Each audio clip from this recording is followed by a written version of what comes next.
आई वडील शिक्षकी पेशातील, घरात संस्कार आणि ज्ञानाचं भांडार होतं, पण आर्थिक परिस्थिती मात्र कमकुवत होती. जैन समाजाच्या शिष्यवृत्तीवर शिक्षण सुरू ठेवलं आणि उत्तम गुणवत्तेमुळे डॉक्टर होण्याचं स्वप्न पूर्ण झालं. हा प्रवास म्हणजे चिकाटी, संघर्ष आणि सेवाभावाची कहाणी. डॉक्टर श्रेणिक शहा यांची कहाणी.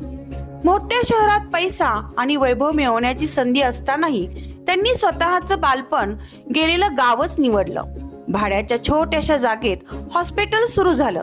साधन सामग्री खरेदीसाठी पैसे नव्हते, बँकाही मदत करत नव्हत्या. अशा वेळी PDCC बँक व जनता सहकारी बँक यांनी मिळून दिलेल्या 1 लाखाच्या कर्जातून सुरुवात झाली. हॉस्पिटल वाढत गेलं, पण जमीन घेण्यासाठी पैसे नव्हते.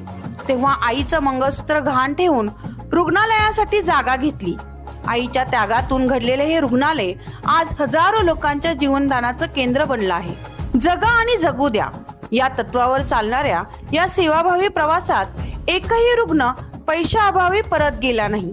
मोफत आणि परवडणाऱ्या शस्त्रक्रियांनी त्यांनी असंख्यांना नवजीवन दिलं. आज अशा त्यागी, करुणामूर्ती व सेवाभावी डॉक्टर श्रेणिक शहा यांना जनता एक्सप्रेस मराठी न्यूजच्या वतीने आदर्श डॉक्टर पुरस्कार देऊन सन्मानित करण्यात येत आहे.